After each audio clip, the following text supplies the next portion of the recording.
Welcome to Freedom Soapbox, Freedom Soapbox. the number one podcast For life. from our perspective.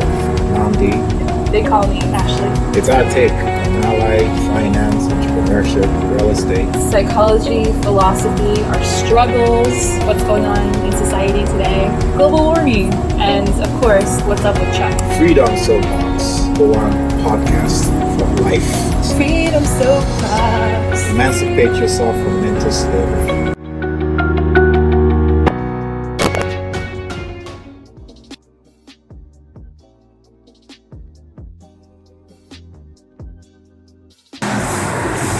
So earlier, you were talking about how the education system needs to change.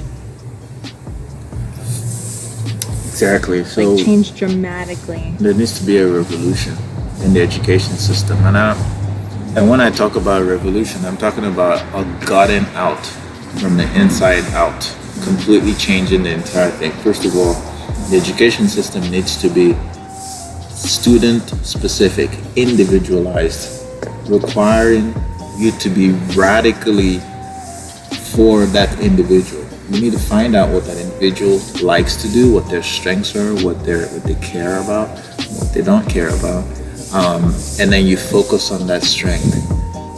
There's not much time in our lives, in the lifespan of a human being, to waste doing something that they don't care about.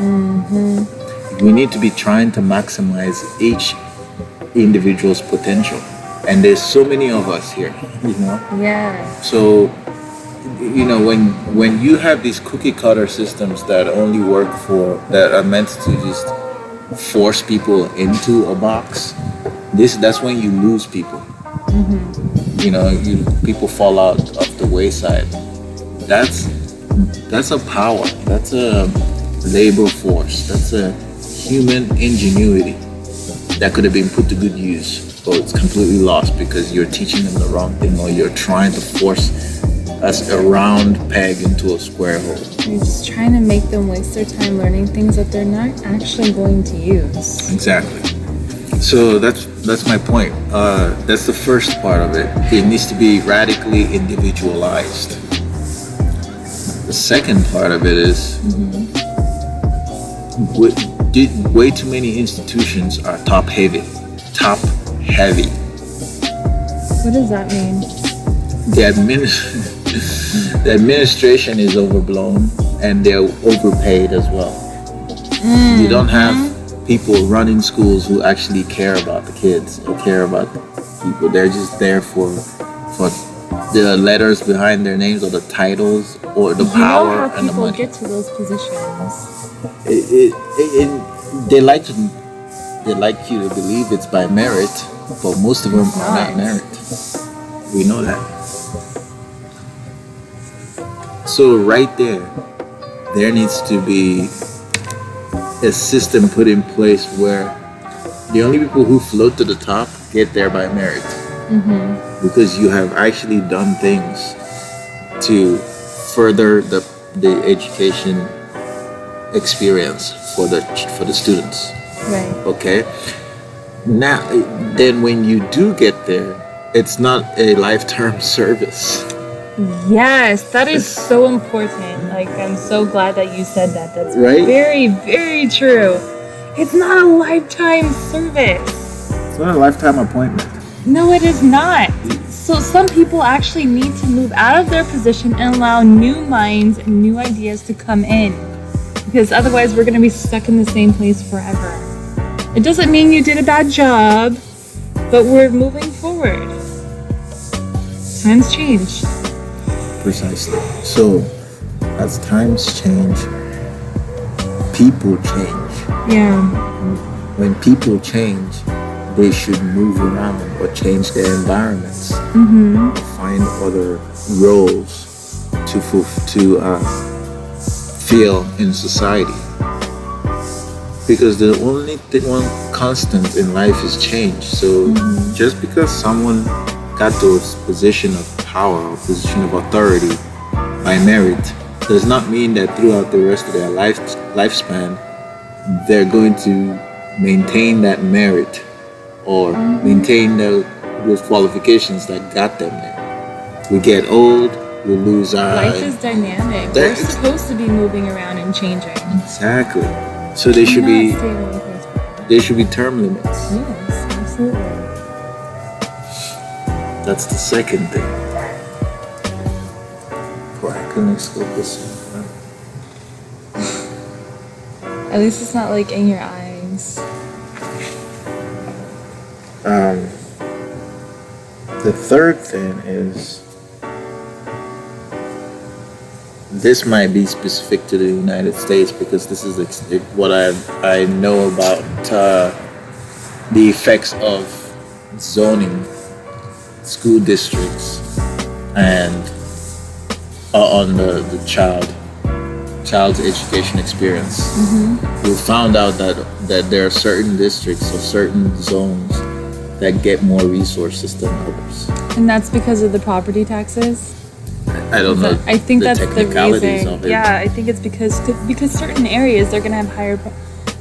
They're gonna be paying more property tax because the houses are worth more. They're bigger, whatever. So certain areas are gonna be putting a lot more money into that than other areas. And so that's why those areas, the areas with like the nicer homes or the bigger homes, are gonna be the ones that have the better public schools. Because they put more money into it, so they have more funding for their education. Meanwhile, the other areas, the more disadvantaged areas, the small apartments, the beat up houses, the ghetto areas, those, they're not gonna be paying as much property tax. There's not much property tax coming from those areas into the education system, so they're gonna have way less money, way less funding, and those are the areas where they have like maybe 40 kids to a classroom with just one teacher, and that one teacher is expected to work miracles.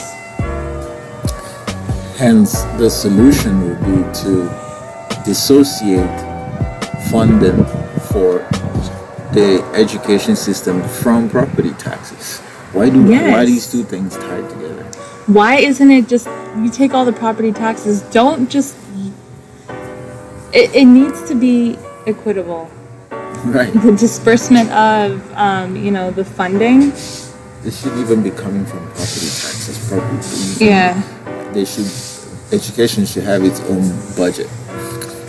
Yes. Its own column in the budget. That's it. And straight from the government.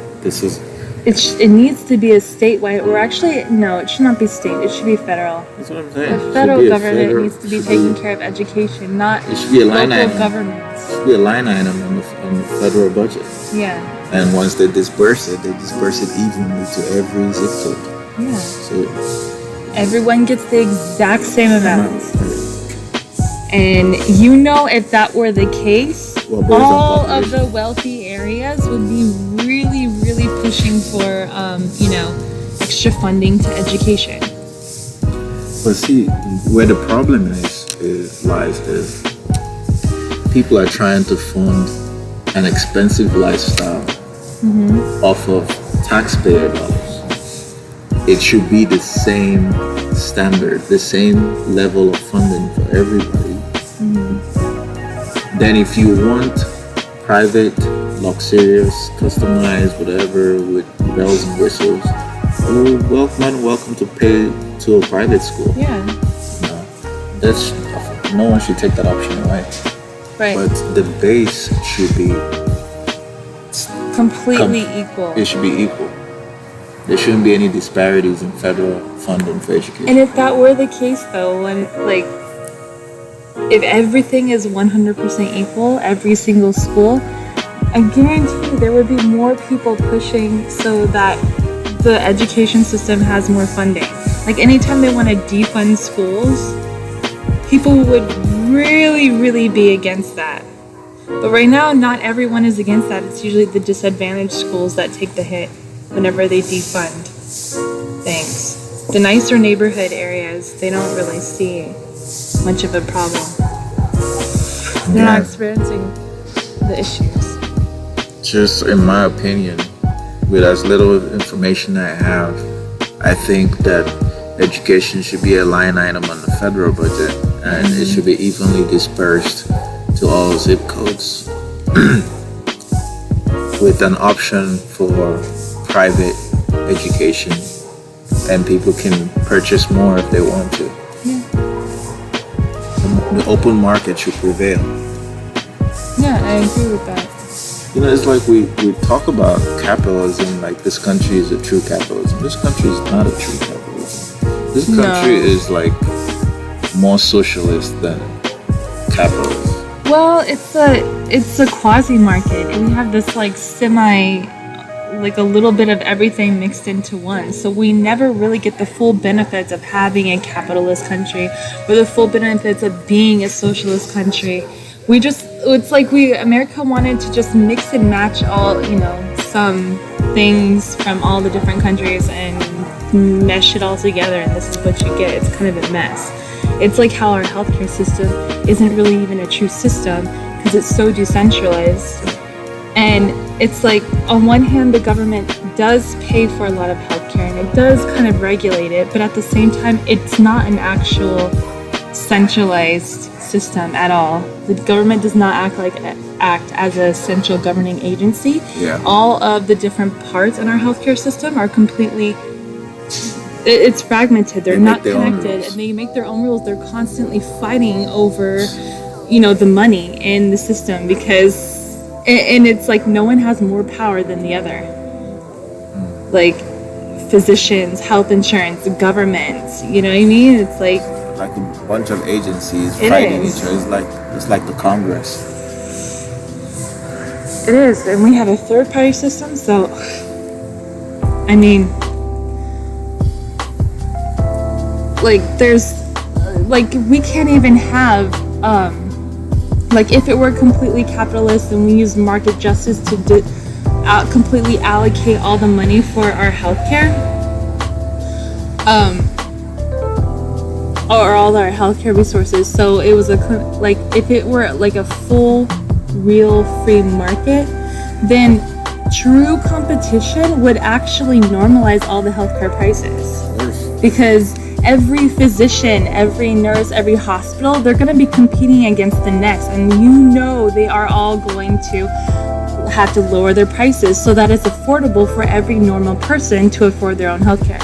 Well, also offer best services because they're going to be competing. They would, exactly. They would have to offer the absolute best service, lower their prices, all of that.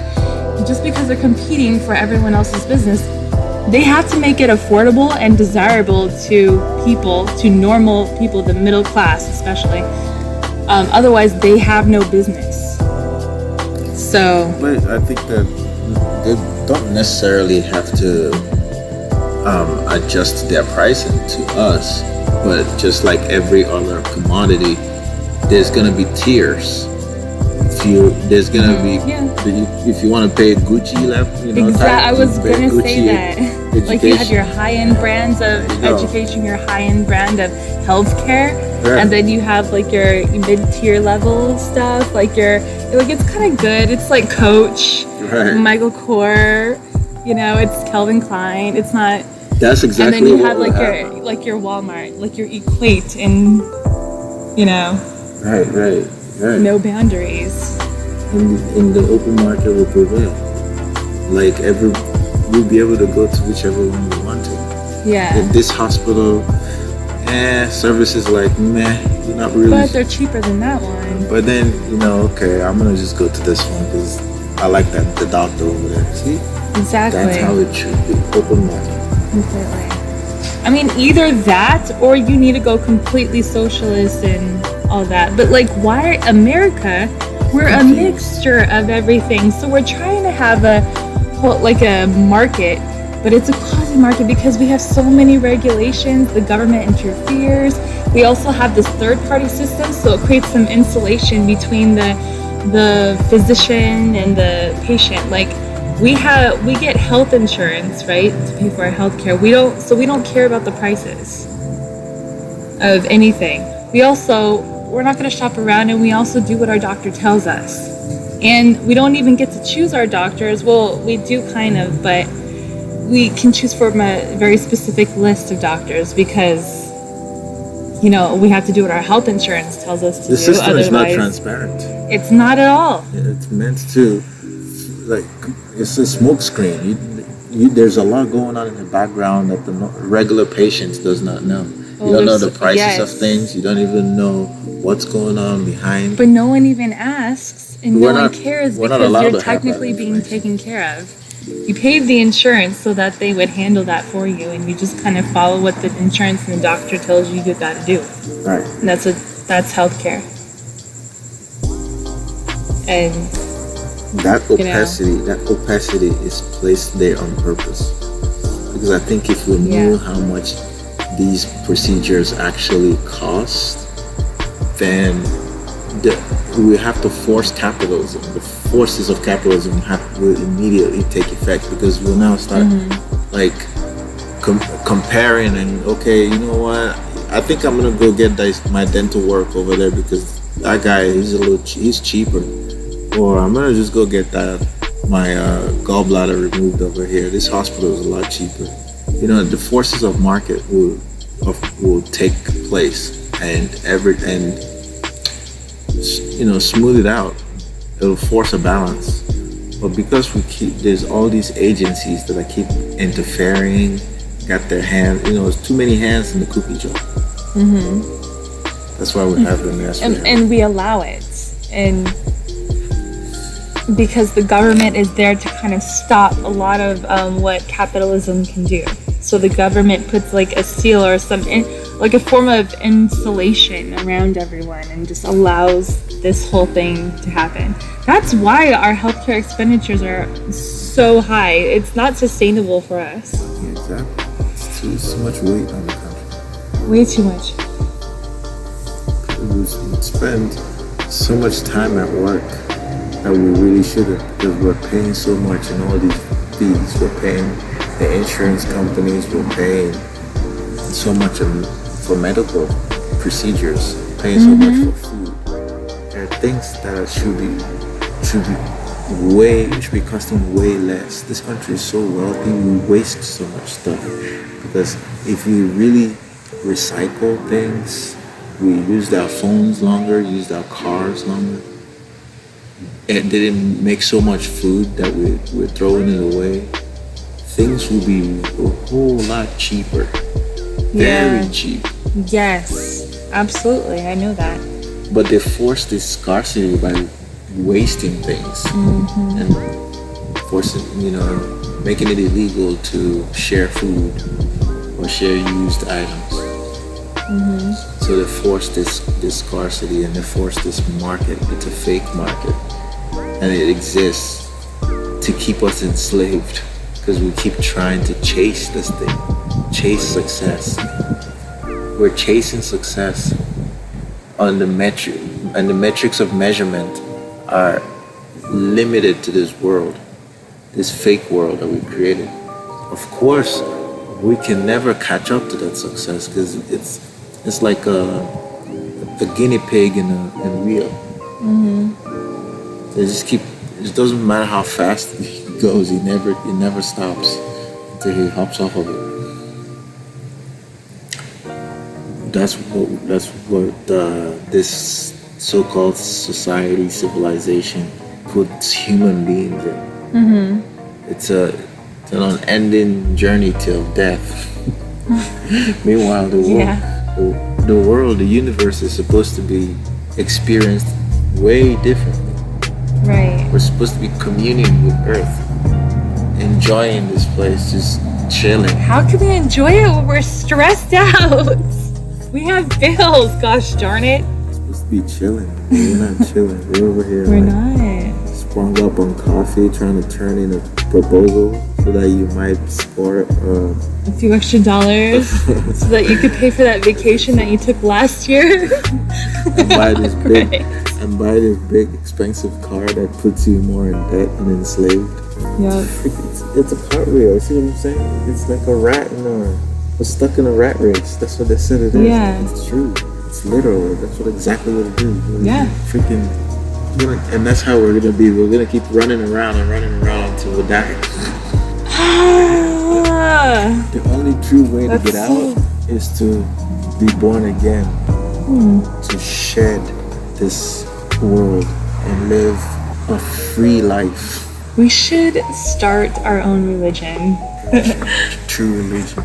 The true religion. Oh, we're gonna be the first priests. I don't know, man. This is starting to sound weird. I like how the AC is not on, and the neighbor is probably inside now. And I'm looking at this, and that like area where it's supposed to be like silent, that's really thin. That means it's quiet. Yep, it's quiet. Best moments are when it's quiet. Yeah. You're alone with your thoughts, free to escape, play with it. Time stops. Have you ever experienced what it's like when time stops? No, I don't think I've ever experienced time stopping. I have. In a literal sense? Have you? No, I can't say that I do. I have. Tell me about it.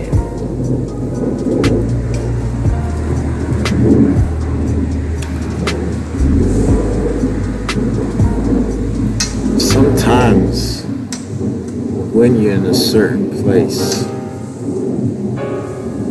like when I went scuba diving off of Catalina, when you're deep down in the water, it feels like time stops. Time doesn't even exist. It's so like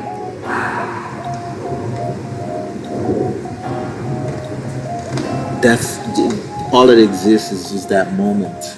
You can't even think about anything else. It's like floating around. It's the same feeling when you're underwater. Time is still happening because when you check back in, you'll see that time has definitely passed. But yeah, I get what you mean. The question was, have you ever felt what it's like when time stops? And you said you don't. You don't know. You haven't. So I gave you an example. You want another one? Sure. There's a point during orgasm, time stops.